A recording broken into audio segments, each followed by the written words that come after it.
We will have sanitation stations set up near the entrance of the polling location with hand sanitizer, wipes, paper towels, and a trash can. While waiting in line, we recommend maintaining social distancing.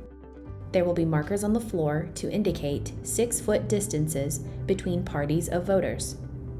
Poll workers will be supplied with PPE, including masks and gloves. Voters can request one glove to use while voting. Voters will use a stylus to check in on the poll pad. In between voters, the stylus will be sanitized.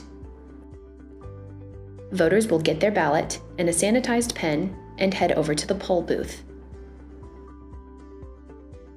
Using a clean pen, the voter will secretly mark their ballot.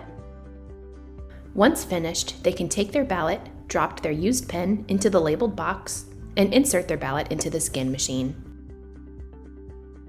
Poll workers will sanitize equipment at regular intervals. This includes the poll pads and check-in table, the voting booths, all Verity equipment, and door handles. Used pens will be sanitized in a UV light cleaner. Curbside voters will have their ballots delivered in a blue secrecy envelope that will be sanitized between voters. These safety procedures will be followed at your nearest polling location. Visit votedenton.com to find out where you will vote on November 3rd.